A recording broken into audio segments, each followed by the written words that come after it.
Hello everyone and welcome back to Let's Play Pathfinder Wrath of the Righteous. Last time we did the current Glen location, which is new to the game, at least for me. Came with one of the DLCs, the same one we got Olbrig in, and Olbrig, I think, finally understands that Sarkoris is gone. However, we did get ambushed by some sort of new type of demon. I don't think we fought anything like that before. And it ambushed us. But we managed to win after a really tough fight. We're still showing some of the injuries of that fight with our strength damage, which actually I think came from the shadows we had to deal with afterwards. But yeah. Now we did break through down here to the southeast over here. So we can get to Heaven's Edge and underground hideout. So we're going to go ahead and do that. Now we are fatigued. I'm going to go and hopefully try not to rest here. I don't believe that there are any fights in this one, but you know, I'm not entirely certain. I mean, it's a party, so we should be fine. So Heaven's Edge should be fun.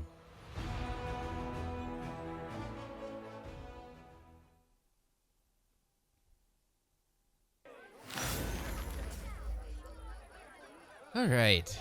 Hello, sir. Happy to serve you, Knight Commander. Why couldn't all these aristocrats just stay in Canabras? Why have a feast in this accursed place? Hey. Gotta celebrate, you know? My not so numerous, but nonetheless dearest guests.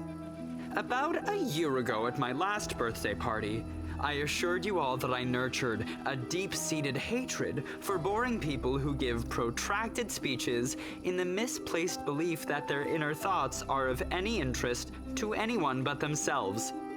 Now I am a whole year older and also a full-fledged crusader, an honorable position that requires me to be as dull, pedantic, and vexing as I possibly can.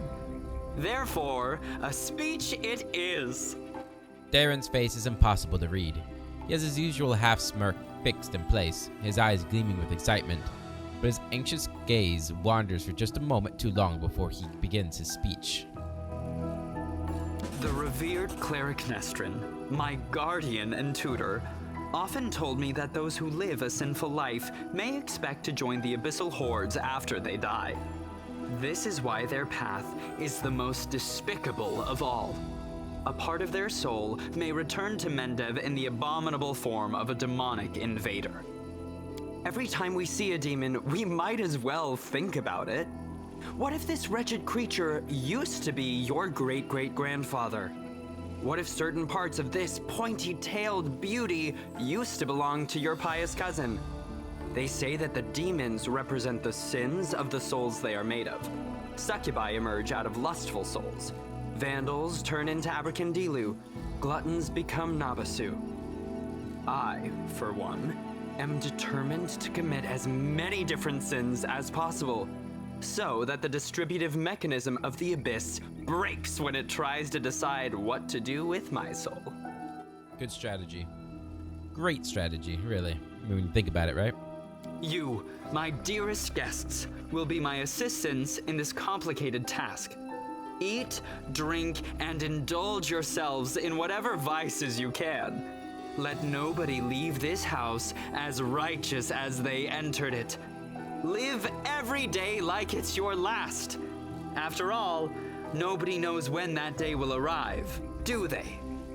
Sound advice for a crusading bunch. Darren smirks, finishes his wine, and tosses the glass to the ground.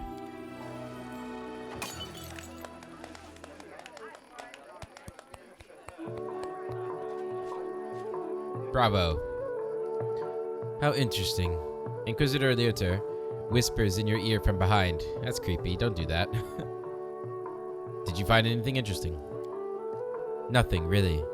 I just took note of a few things. I attempted to find out whether anything unusual or mysterious has happened to the Count over the last 10 years.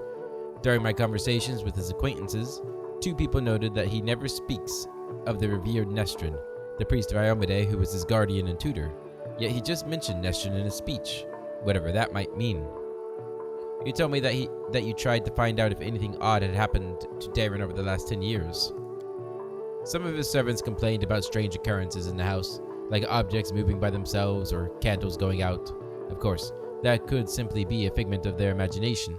It is also very well known that the Count often invites various spellcasters to entertain him and encourages them to use their magic in mischievous ways.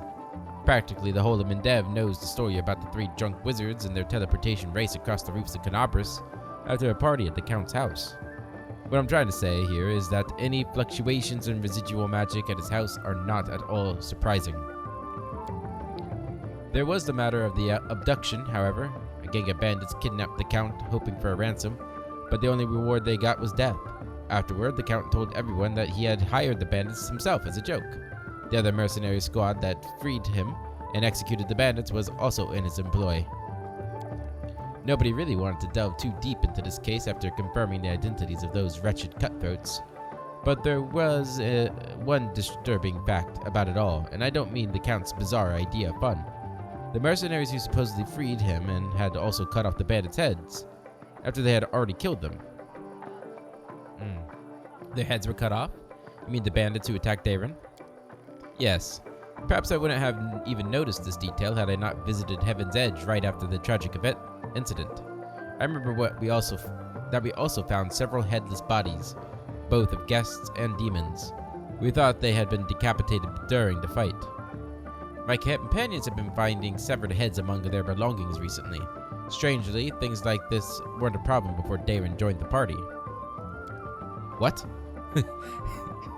Yeah, seriously, that's the proper reaction. What?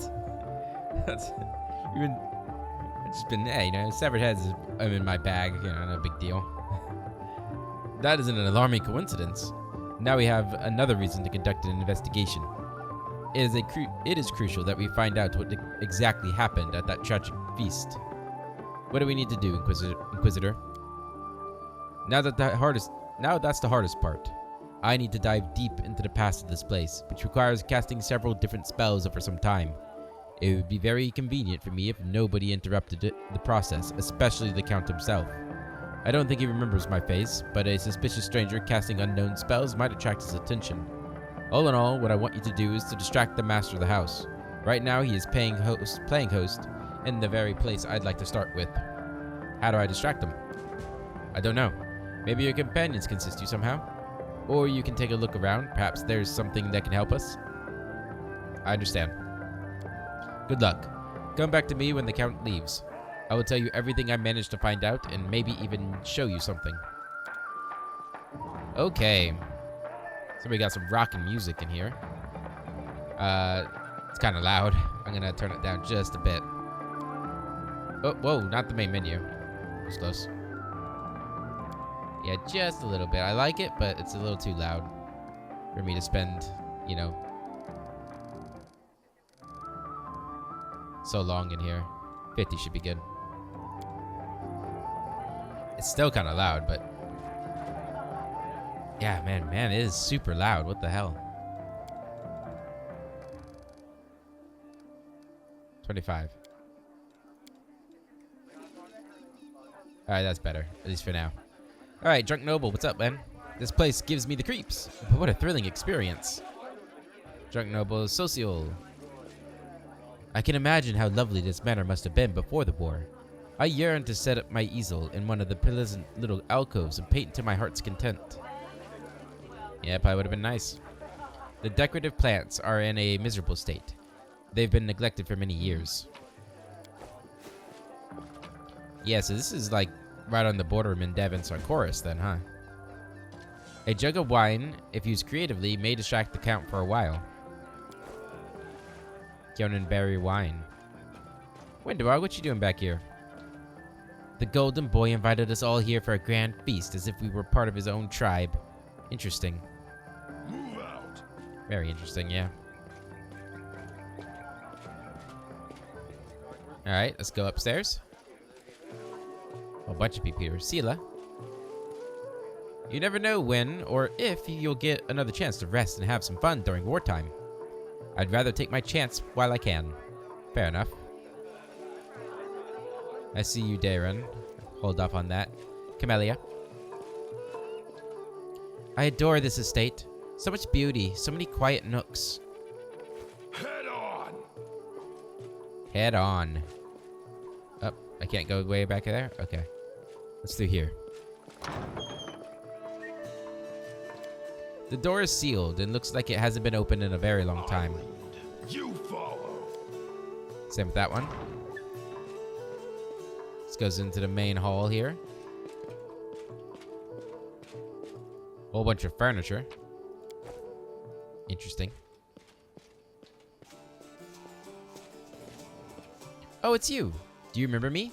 I called upon you to save the Count in Canabras. Oh, good. You're still in his employ, huh? Onwards. Oh, it's cool how Olbrig's sitting down. So that's how the Mendevian nobles live. And their latrines adorned with gold and diamonds like people say? I hope so. The physiological premise for mortals, attraction to sites of mass murder, or gluttony. Which article for my encyclopedia should I focus on now? I don't like it here. This party is stupid. Just gotta have something to drink, Ember. Everything here is just so sparkly. I'm just gonna take a look at this thing and put it right back. Honest. Do what you want. I'm sure Davin wouldn't mind, actually. Move out. Okay. Count Selena, Nevia Dara Arende, and her infant son Daren. Unlike typical aristocratic portraits, this one depicts a young mother having fun with her child on a seesaw. Does it actually? Oh yeah, look at that. Happy Daren. He's got such a sad story. It's hard to really blame him for being an ass. Head on. As I go through, you know, his old stuff. Clear purpose. A whole bunch of gold and diamond dust. Hell yeah. What's this do? These bracers allow their wearer to cast healing spells without provoking attacks of opportunity. You also gain a +2 bonus on concentration checks. You don't say. You go, David. Though you're not really a healer much anymore, are you? I don't really have one, per se. I guess Camellia. Pay attention. So this? It seems there is a hidden cache inside the wall. You can see a keyhole among the decorations. Huh. Interesting. I don't remember that. So we gotta find a keyhole? Or a key? Oh wow, this place has seen... This room is not fixed up, huh? You follow. The door is sealed and looks like it hasn't been open in a long time.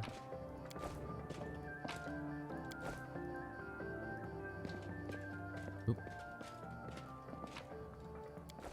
Onwards. Okay. Back out here. Reggie. This estate could be remade into a formidable defensive outpost. It should be expropriated for the sake of the war effort, and the owners compensated after victory is secured. You're right, you're right. Oh. Done. There are occasional traces of older masonry and foundations. It looks like the building was reconstructed several times. Okay, I didn't see any keys or anything to get into this stash. I don't know if we'll find something later on.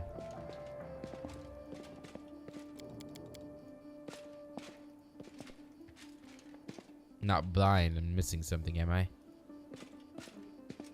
Maybe up in the bath. No. Okay. Maybe it'll reveal itself as we go. Move out. Chilaxian wine. Darren. Darren, who has been watching the guests with an unreadable expression, turns his head to you and says in a casual tone, like he's continuing a conversation that was interrupted. I've always considered myself an aesthete. Not a hero. When doomsday comes, I thought I'd pour myself a glass of 100-year-old wine, sit in the front row, and just watch the world burn. Playing the violin was also an option. Now I'll be damned if I know how I ended up in the Fifth Crusade. How did I become the companion of a hero chosen by Iomedae? It was our destiny to end up together.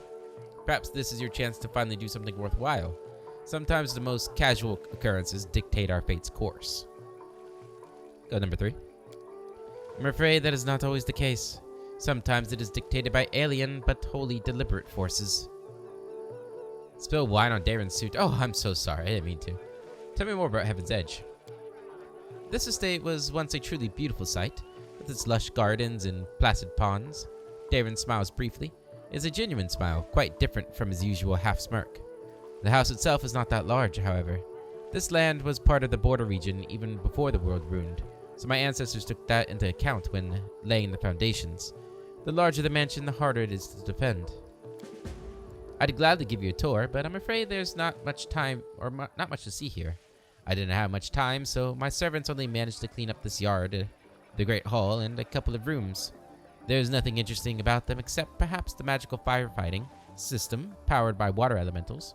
I'm not sure it's still functional, though. You do remember that you are still my field attaché and plenipotentiary something, Count.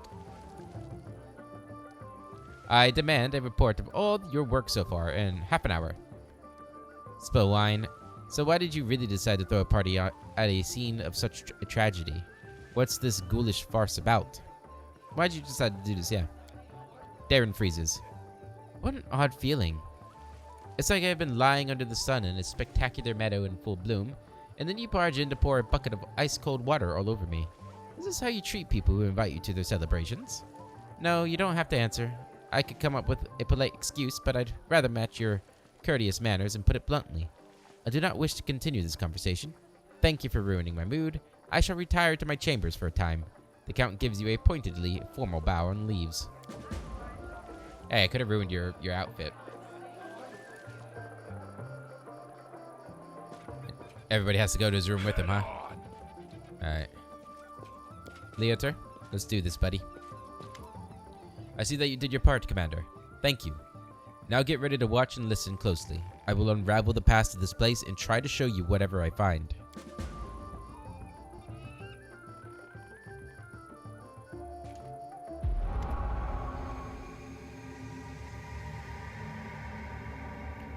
The hum of voices, laughter, and music fills your mind. Then the visions come, fragmented and hazy at first, before eventually coalescing to reveal a single face. It is a woman of stunning heavenly beauty, and her delicate features instantly tell you who she is. The family resemblance to Darren is obvious. My dear guests, the Lady of Heaven's Edge welcomes you all today. I hope this day is as bright for you as it is for me, because on this day my only precious, sometimes arrogant, but utterly beloved child was born. A child is usually a reflection of their parents and caretakers. Countess, will you allow the humble tutor of this young man to address the guests and the man of the hour as well? A new face appears. It is a handsome old man with a strong, dignified posture and a voice that emanates power. Can't we just have one day without your sermons? It's my birthday after all. 10 years ago, the young Darren had an utterly angelic appearance. His table manners and expression lacked the dignity of a true angel, however. Day. I'm sure the Reverend Nestrin only wants to hug you and offer you his best wishes on your birthday. Wait, what's that noise?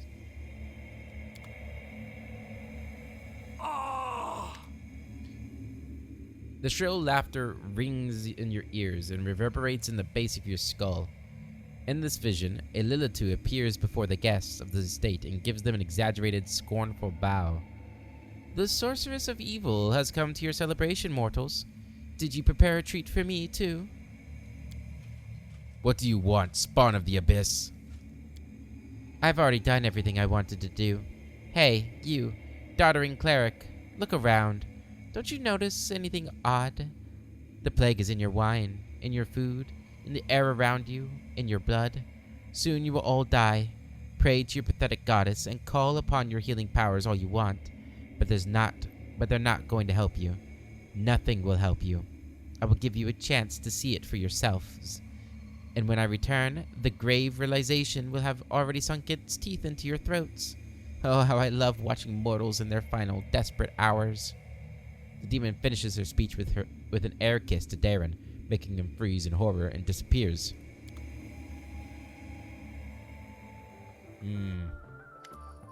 Leotur shakes his head and slowly exhales, rubbing his temple.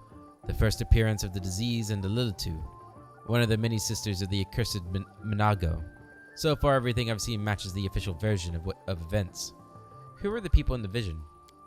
Countess Selena Arende was Darren's mother, and one of the most beautiful women in the history of Mendev. She was an Aasimar, just like her son. The old man is the esteemed cleric Nestrin, our count's guardian and tutor. He was well known for his unfaltering faith and iron will. I was only passing acquaintances with him, so I can't tell you anything more than that. I didn't recognize the others, but Darren told me that the first victim of the disease were his second cousin and his cousin's wife hailing from the eastern border. Surely the cleric could have done something. I can't say for certain, but I believe there was nothing he could have done. Magical diseases are already difficult enough to cure, and this plague struck very fast indeed. Now, we must find out what happened next. What now?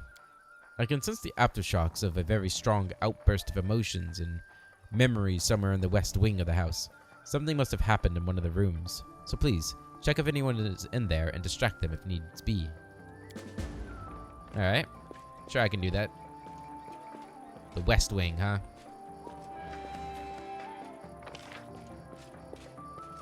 Oh, everybody moved. Well, Jiff. I just saw a portrait of Darren's mom. So she was an Aasimar too, huh? Some people get a celestial bloodline, tons of money, and a title, while others get horns and a slap in the face. Yeah. Must suck, buddy. Camellia. I wonder why the demons who attacked Heaven's Edge chose plague as their weapon. It was so unimaginative. That's what you're wondering, huh? Ember. There's so much food here. If I let Soot eat everything she wants, she'll become twice as fat and won't be able to fly anymore. Probably shouldn't let her do that then. Fun and frolics may shield us from horror and despair, but one should use this shield sparingly. Yeah, you used to use it a lot. The Mendevians sure like to put on airs, but they know how to throw a party, I'll give them that.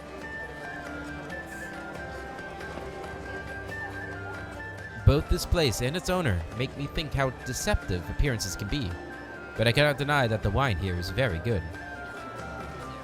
Compulsive food consumption may be a symptom of several serious neurological disorders. It may also indicate that the food in question boasts exceptional palatability. Don't think I underestimate the importance of quality of rest for soldiers. But this revelry isn't rest, it's decadence.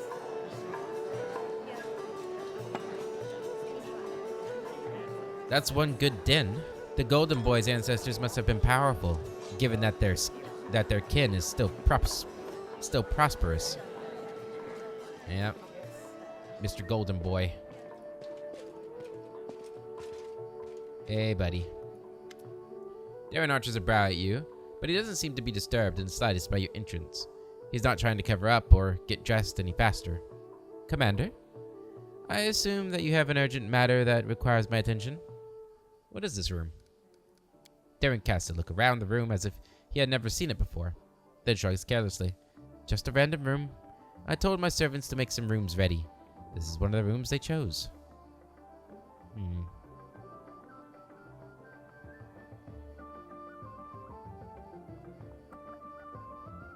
Let's see. I'm absolutely confident that you won't be able to persuade Camellia to dance with you, Seela to dance with you, Social to draw a portrait of you, a nude portrait that is. I want you to make a list of all the guests and make them about their opinion of the crusade. Ask them about their opinion of the crusade. This task is vitally important for the success of our mission. I think you should return to your guests now. It isn't seemly for the host to leave them unattended for too long. I bet you couldn't make Social draw a portrait of you, a nude one. That sounds like a fine idea. Our cleric will surely turn down a direct request, but if I tell him that we can sell the portrait at a charity auction, why have I never before thought of selling my nude portraits at a charity auction? It will cause a huge scandal, but it will also be good for a cause. for a good cause. This will give those god botherers something to complain about. You've given me a brilliant idea. Later. I wonder if that hesitation at the door's end there is purposeful, or if that was just like lag. I see that you were able to do as I asked. Prepare yourself. This vision might be rather difficult to watch.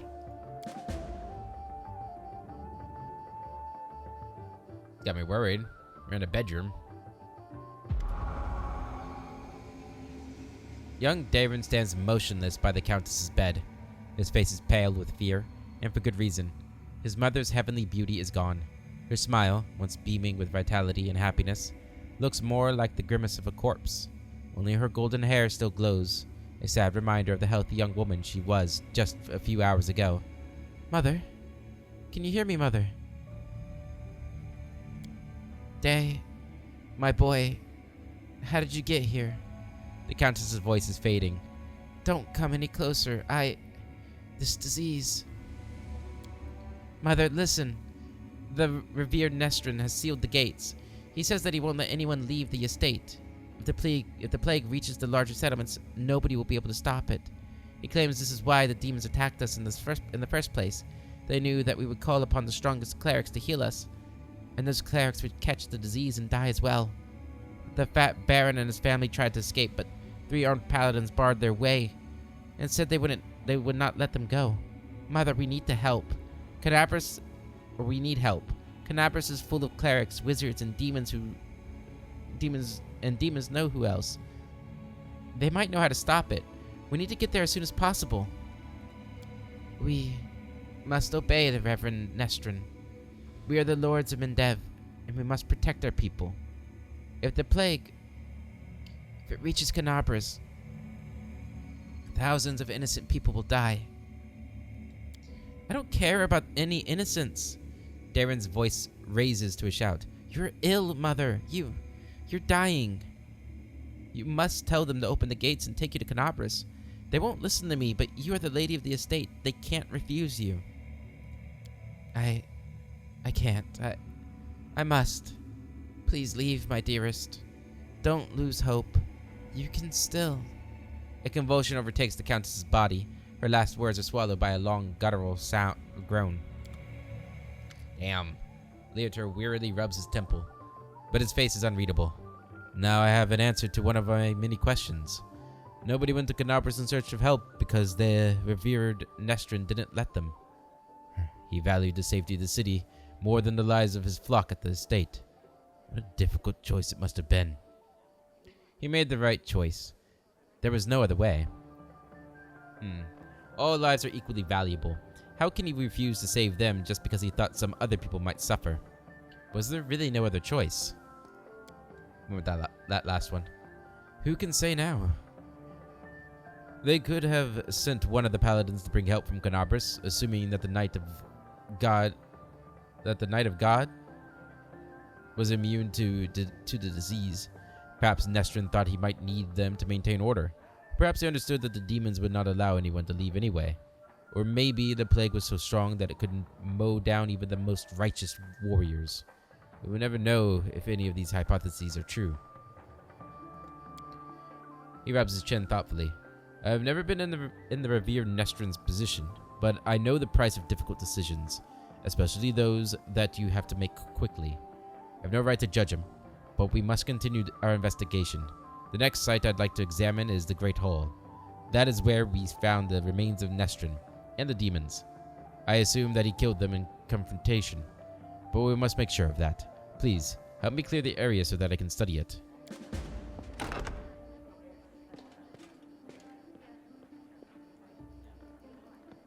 I want to get in there. I must have missed a perception check on something. Follow. It's the only thing I can think of. It's a bummer.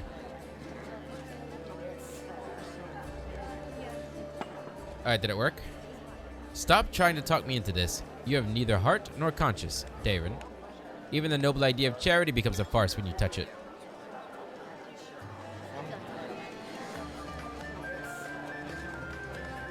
You guys got any things to say? I don't think these so-called innocents will suffer from knowing that their money, and medicine came from my sinful silhouette. Both this place and its owner makes me think how deceptive appearance can be. But I cannot deny the wine is very good. Same thing. Yeah, okay. Guess we just talk to you, Darren. There is a feverish gleam into Darren's eyes, owing to either tipsiness or some overabundance of emotion. Oh there, Manorak. That Rotter Social refused to sketch me in the nude for charity, but it didn't upset me too much. The faces he made while I was explaining the idea to him were well worth it. He looked very much like a pious matron being confronted with a talking male organ. One that was 2 foot long and being held aloft by a pair of golden angel wings. How are you enjoying my party? Are you having a good time? Not even a little bit. Yeah, I'm having the time of my life. How about you, Darren? Are you having any fun? Of course I'm having fun, Darren says defiantly. What's wrong? Do you want me to spend my whole life in fear and mourning, blaming myself for what happened? Fine, let's change the subject. I thought the unique ambience of Heaven's Edge and the fact that we're on the very border with the world wound would make this celebration special. I thought the past would resurface and make itself known. Darren smirks bitterly. Well, it seems even ghosts don't wish to attend my parties anymore. What can we do to liven things up? You know what I think? I think it's time for a drinking contest. I just realized that I don't have a report on your career plan for the next 3 years. The more I observe you, the clearer it becomes that you're hiding something or trying to run away from something. I'm going to take a stroll and be alone with my thoughts. I think it's time for a drinking contest. Ah, yes. The tried and trusted method for salvaging a dull party. For salvaging anything, actually. I'm ready, but who's my competition? Me, of course. Ulberg will show you how they drink in Old Socorus. I need to give it some thought. Ulberg. I lost the odd contest in my day, but never a drinking contest. There's a first time for everything. I only hope that after our bout, you do not fall into a dead sleep for another 100 years. Let's drink until one of us falls unconscious or begs for mercy. I think he's got like healing magic though, Darren, right? No magic. That was just a little warm-up, I say. Up for more. Whoa, this is a serious drink. Didn't have anything like this back in my day. I'm sure you didn't. Winemaking is a complicated science verging on magic. It has come a long way. And it has come along in leaps and bounds in the years that you spent slumbering in stone. Come on, Ulberg. Don't let me down. This house will run out of drink before I run out of steam.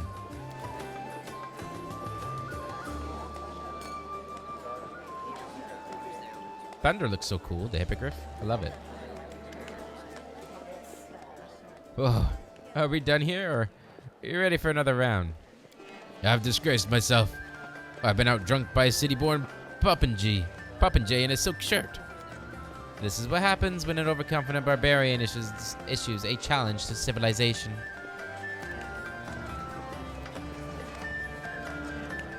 Oh god, he's still going. Darren, man. Knows how to drink. My grandfather, or maybe my great-grandmother, put this bottle in the family cellar, and it proved loyal to the scions of the illustrious Arvendays. Ha! Why didn't I bet you'd lose? My kindness and generosity truly know no limits. Darren looks a bit unsteady on his feet. I don't feel very well. Hey, everyone, let's go back outside. I need to get some fresh air in my lungs.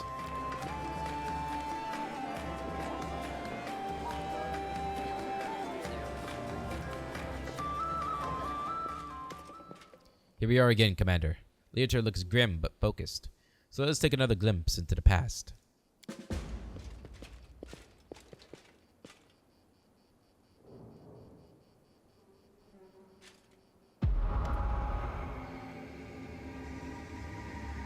A ripple of laughter flows through the hall. It begins as a sweet, charming chuckle, but then turns into a rasping cackle that makes Darren huddle even deeper into his corner.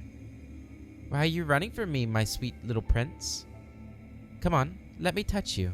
I'll give you... The booming voice of an old man dressed in Iomedean robes shakes the walls of the hall. Get away from him, demon. Let the boy go. By the blade of the inheritor, you touch him only over my dead body.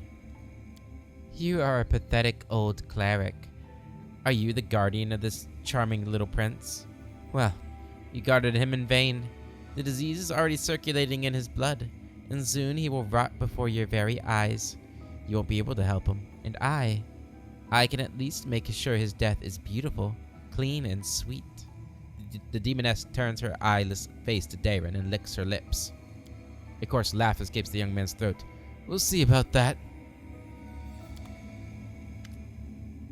Leotar turns toward you in astonishment. Droplets of sweat glisten on his temple. Something is wrong, Commander. My spells are not working as expected. It's as if some kind of supernatural explosion occurred here 10 years ago, blending everything together. The magical auras, the emotions, the memories. I will try again to read it. Please continue. Just give me a moment to focus. I will try to channel my visions and feelings to you as accurately as possible. Darren, my boy, what is going on? Leotar's muscular shoulders suddenly begin to shake. The vision he is channeling does not change, but you feel something enormous and chilling, silently infiltrating the reality around you. The presence of this nameless being becomes almost palpable. Some alien entity is talking to him. Hurry, old cleric, stop him right now. Do you really want to see what happens when... Save me. Can you save me?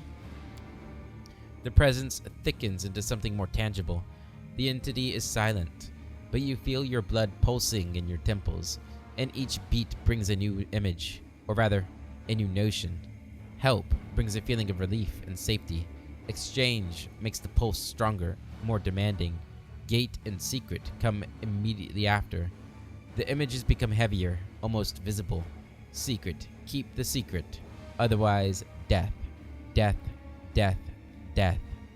The gruesome images whirl around through your mind, filling it with pain and fear, and then it all starts again. Help, exchange, secret, death. Nestrin stretches out his shaking hand, suddenly looking like a doddering old man instead of a mighty cleric imbued with holy power. Darren, wait! The thing you're about to let loose is even worse than these demons. Darren's body is quivering, like a taut bowstring. His eyes dart from the cleric to the demoness, who is frantically casting protective spells. Demons, saints, I'm so fed up with all of you. Burn!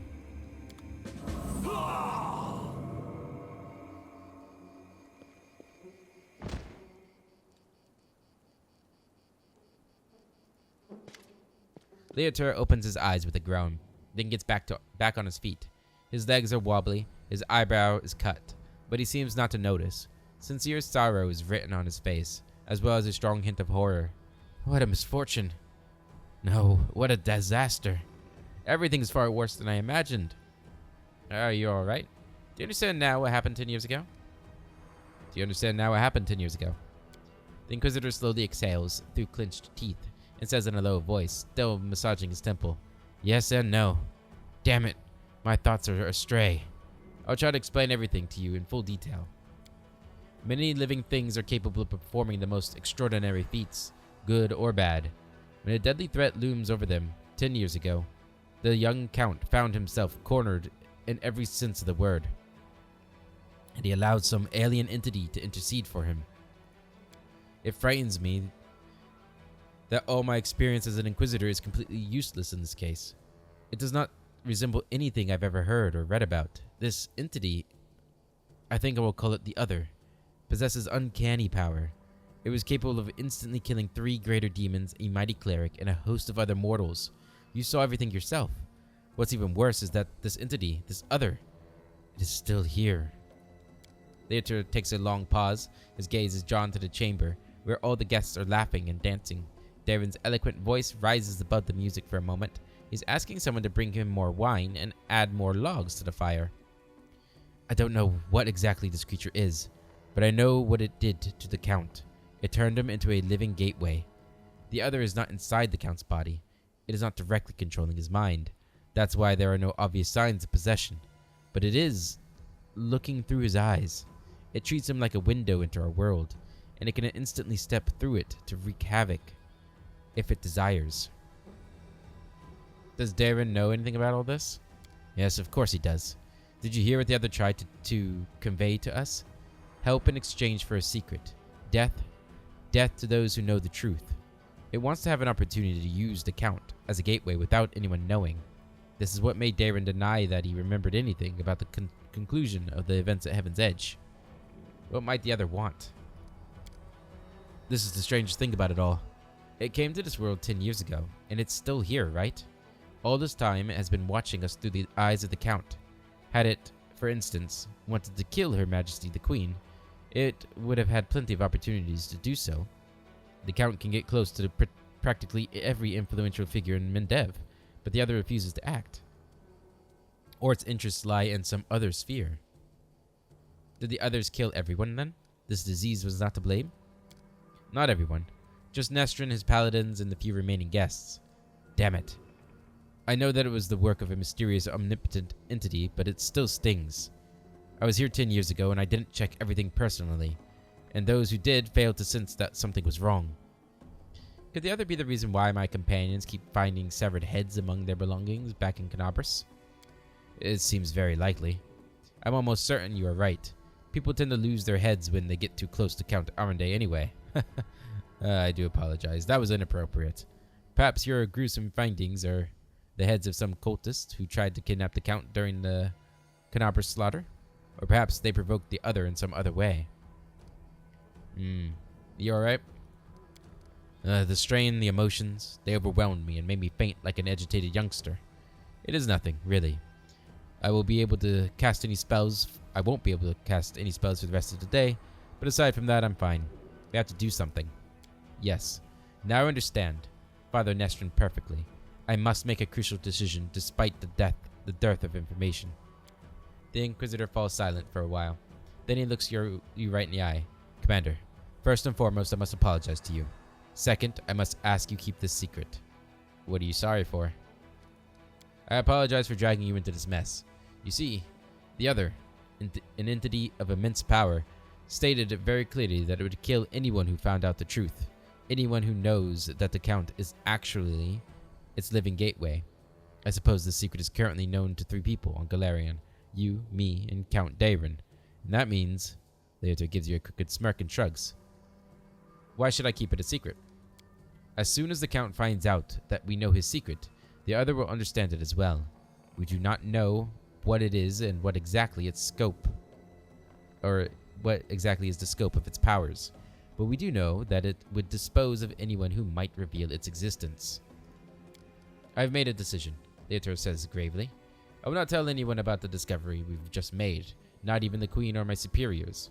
Instead, I will immediately go to the Syrian and sift through all the archives of the Inquisition in order to find out what exactly we are dealing with and how it can possibly be defeated.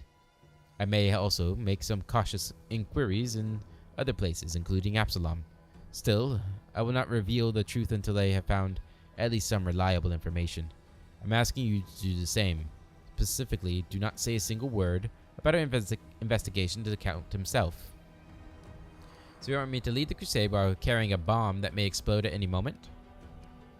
What are you going to do with Darren himself? At the very least, he's guilty of letting the other enter our world. Fine, I will keep it a secret. I cannot promise you anything. You want me to carry a bomb with us, basically. I'm afraid that you won't be able to hide from the consequences when this bomb does explode. It's up to you to decide, though. What are you going to do with Darren? Right now, I'm a lot more concerned about the other. But when we find a way to get rid of this entity, the Count will have to stand trial. Many things about this case are still unclear, including the extent of his guilt. Did he call upon the other by himself, or did he simply answer its call? Could he refuse its offer, or would it have led to his immediate death? Every detail is important, and every testimony needs solid proof. That is the difference between righteous justice, and blind vengeance. Fine, I'll keep it a secret. Leotar lets out a sigh of relief. You've made the right choice. I recommend that you go back to the guests and spend the rest of the evening as you please. Anything else might raise suspicions. I must leave immediately in search of the knowledge we all need so desperately. Farewell, Commander. May the light of Iomedae guide your path, and Leotar Hawkblade will try to keep your path to triumph clear of any unwanted guests.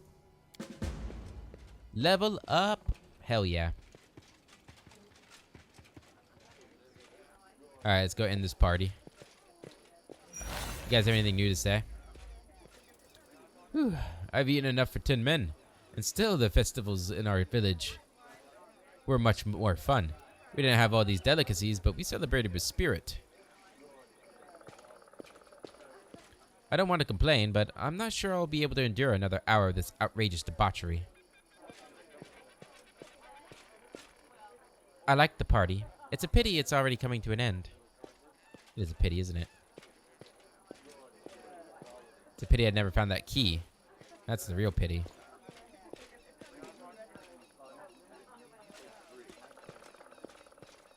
Nobody's on this side. Ninio. There's a common opinion that any party like this, one must inevitably end. Like this one must inevitably end with a fight. If you're trying to encourage me to check this hypothesis personally, then I'd rather observe from afar. Onwards! I liked this celebration. Someday I will live like this too. I will have just as much food and money, or even more. I hope this travesty is finally over. Are we leaving already? Yeah? No? I wouldn't mind staying for a little while. Where's Sela at?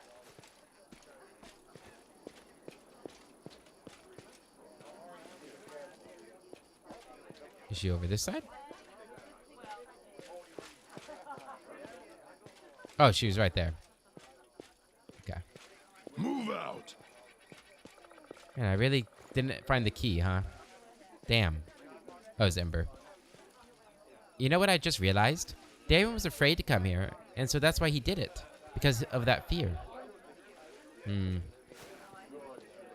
Pretty much always trust her when she has insight like that. First, I admit that the celebration wasn't that bad. I even feel less inclined to give Darren a good slap. I don't know if my opinion matters to you at all, but you were the very best guest I could ever wish for. You're very welcome if that's genuine. Yeah, there's no loot. Okay. Oh well. Time to leave.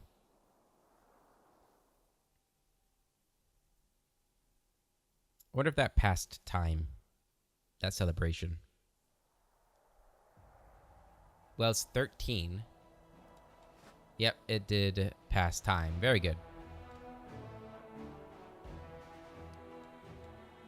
Shall we give it a shot? We'll save it.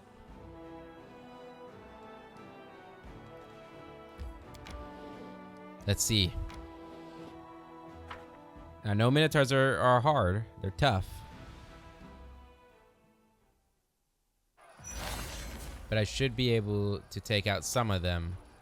Are there, like, any special ones? Vanguard Axe Thrower, Vanguard Axe Thrower. The Axe Throwers need to die. One down. This is the other Axe Thrower.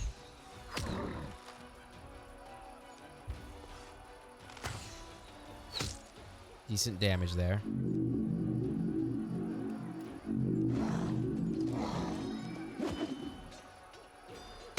Oof.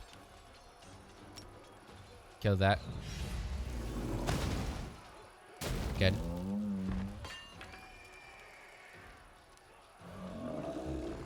Fire. Fire. Move up. Move up.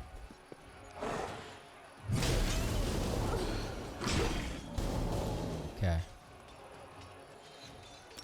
Kill them. Good. Archers. Good. Oh, we've got this. Smite him. On self. Attack. Hell yeah. That was a good victory. A good, strong victory.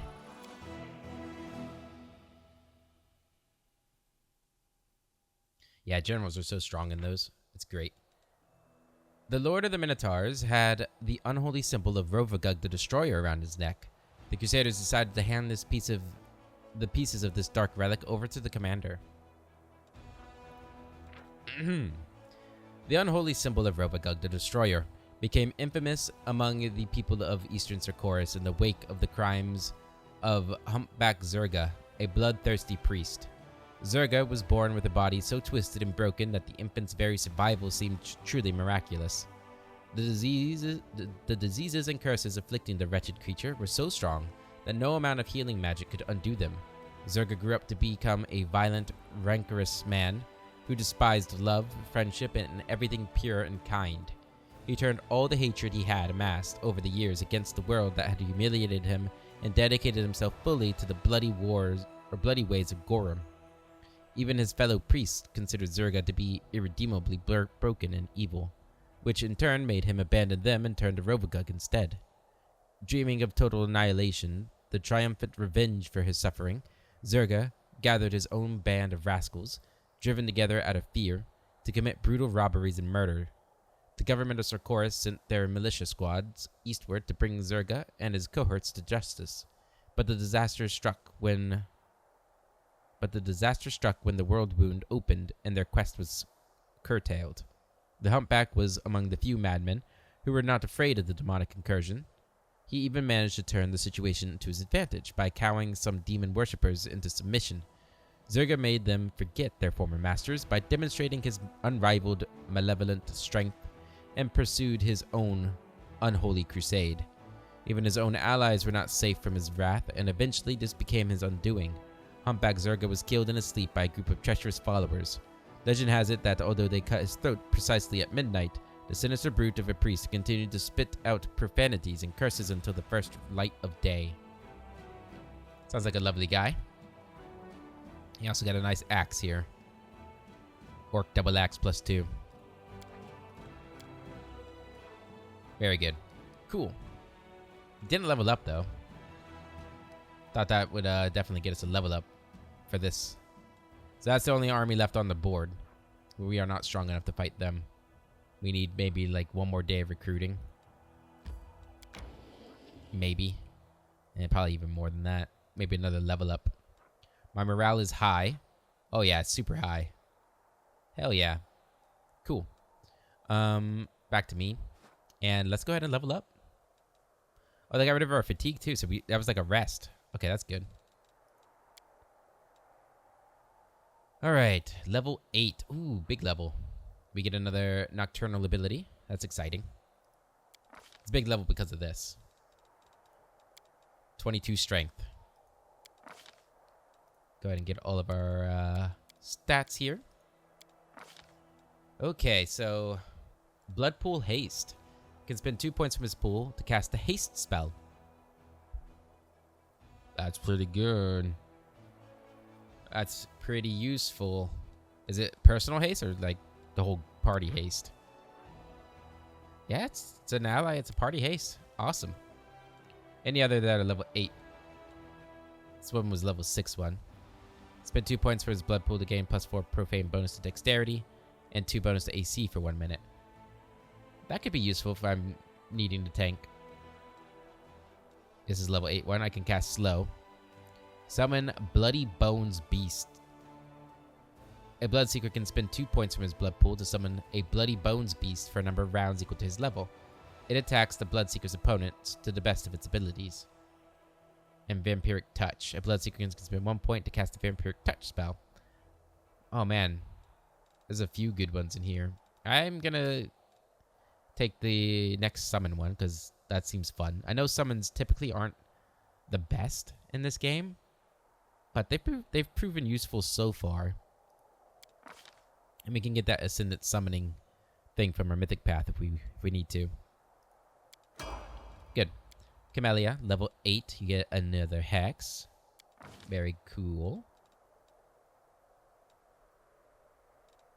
I think for you, We're just gonna keep going Dex.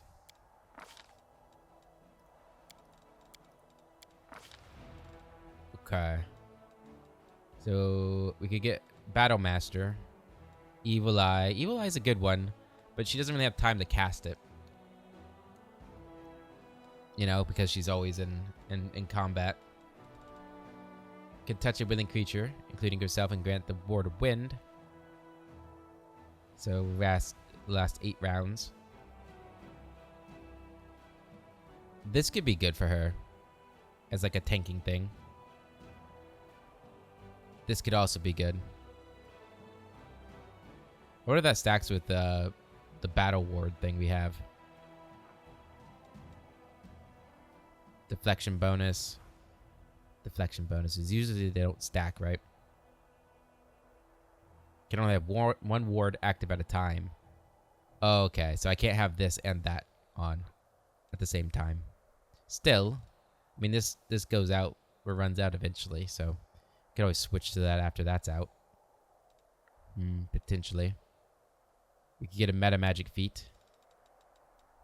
Getting maximized on like the lower healing spells that I have could be good. Or reach on them also could be good. Nails. Misfortune. Intimidating display. Dragging us to cow her enemies. The shaman gains dazzling display as a bonus feat, even if she does not meet the prerequisites. This could be good. Her charisma's decent. Maybe it's not that decent. Never mind. Is it her charisma or persuasion that needs to be good? Her persuasion's not bad. I don't know if it's good enough, though. Simple healing could be good.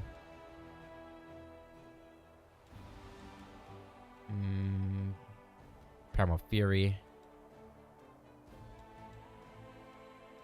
Shaman grants a creature that she touches some of the magically resilient nature of dragons, causing the creature to be immune to magical sleep effects for a number of rounds. At 7th level, the creature is also immune to paralysis for a number of rounds.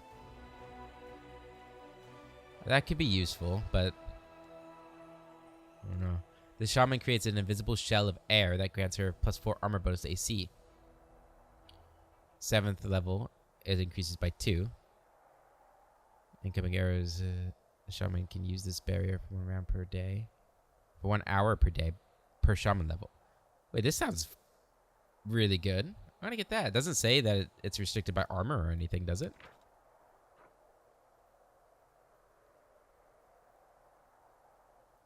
I don't know. The +4 armor bonus might not stack with armor.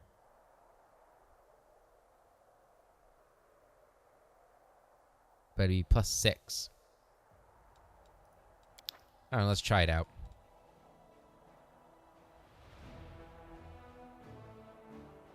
We can always try it. You also get enemy's Bane. So you can make a Bane weapon.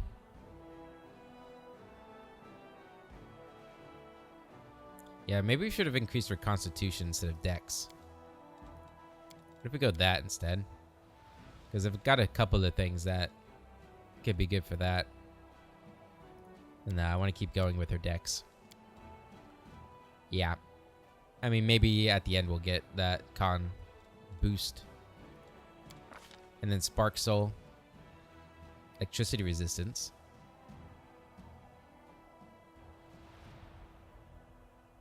$8d4 electrical damage. And do that 3 times per day. That's not bad. Okay. Alright, Windwog. You are a kinetic sharpshooter, and here you get your expanded element. Okay. Okay. I'm gonna get that con. Give us 1 extra bit of burn we can go through. Which I think will be useful. And then boom and boom. Alright, so our element. So we did Earth last time. But we want an Elemental Blast. Air is elemental, right? I think so. Elements of air. Maybe we can see it right here. Simple blast. No, it's a physical blast. Damn it. So I'd either have to go water or fire. But I think fire is the only one. I think fire is the only one that has like a composite blast, and that would be magma, which I didn't really want. No, earth and water create mud blast. Sure, let's go water. That is, make sure that is energy. Wait. Oh, I gotta pick either cold or water. Wait, water is physical? Cold is energy. Oh, man. I thought water would be energy. Okay. We'll go fire then.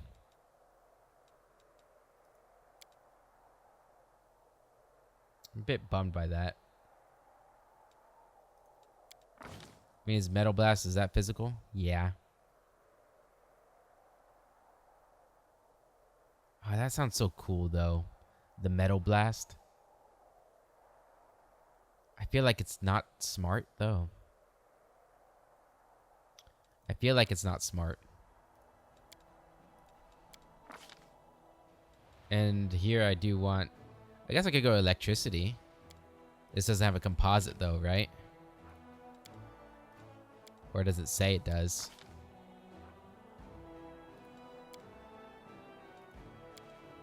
I feel like we need a composite. But I mean, this isn't saying we get magma. So I am a little confused on that.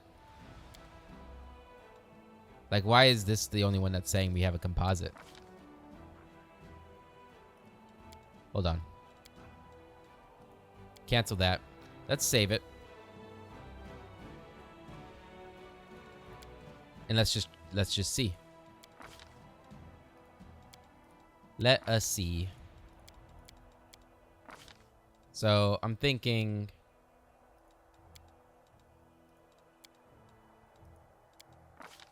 so air and earth would make sandblast.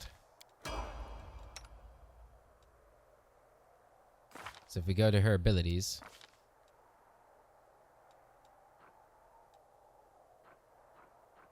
sandstorm blast. Yeah. Piercing and slashing. Okay, so we do get composite blast for that. Now we don't want that because it's physical. Now, from what I'm seeing, electricity and earth don't mix. So that wouldn't work. I'm assuming if it's a double physical, it's going to be physical anyway.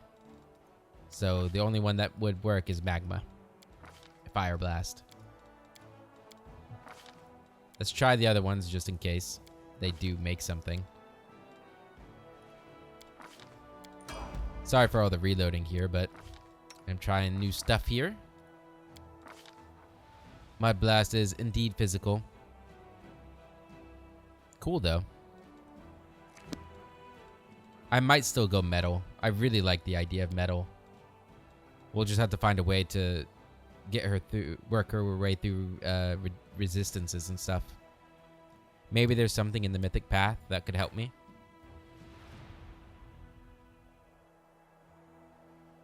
Okay, let's try. I want to try one that isn't known. Like if I go electricity, the thing I was looking at didn't say it made a composite blast. Is it true that none of them do? I guess electricity and earth are pretty opposite. So it makes sense it doesn't. Let's try. Wait, no, we want electricity. It'd be cool if it did.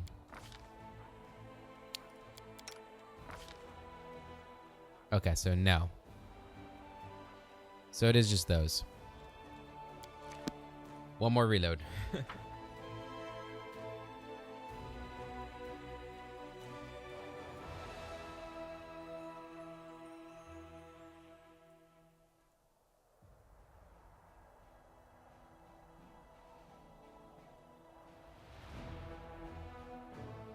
All right.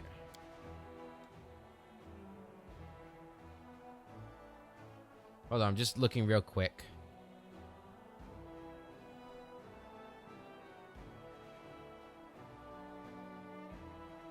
Just looking real quick if there's anything on this.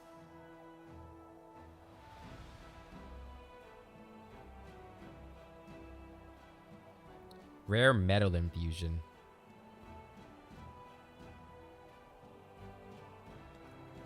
Can I get that? Sorry. Usually, what am I saying? I always make you guys sit through this if you do. You could always skip ahead, I suppose. Rare metal infusion. Everything's for Kingmaker. I want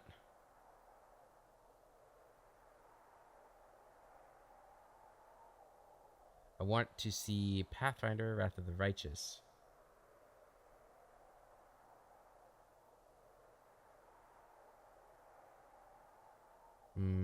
Okay. It might be in here. Rare metal infusion. Kineticist level 7. Requires metal. Your metal blast bypasses damage reduction as if it were adamantine, cold iron, or silver. Your choice. Okay. Costs 2 burn though.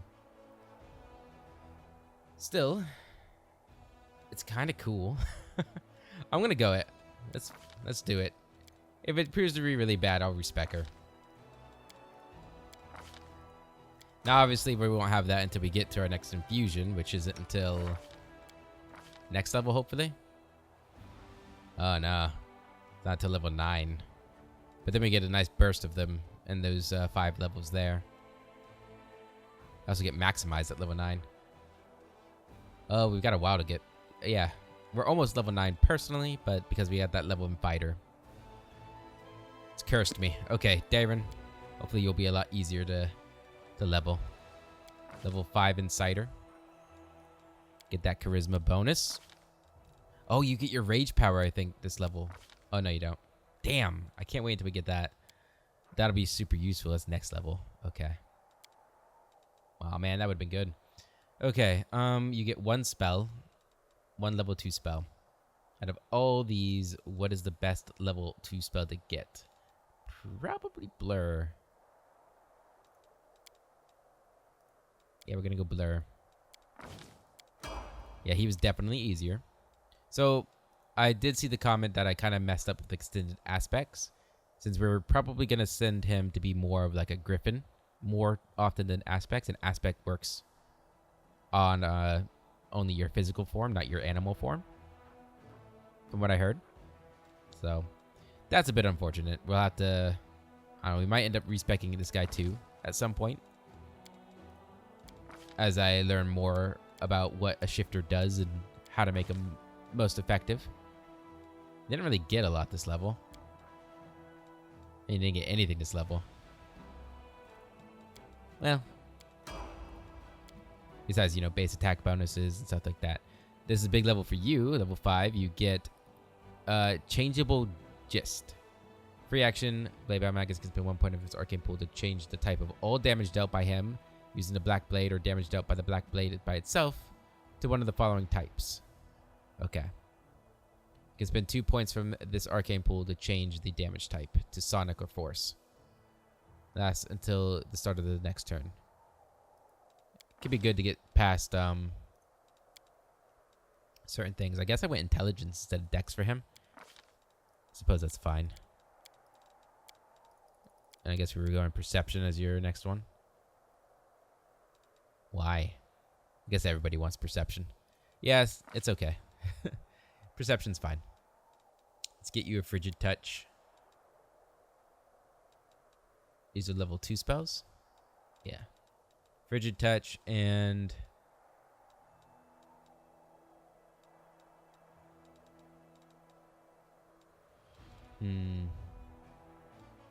Glitter Dust, maybe?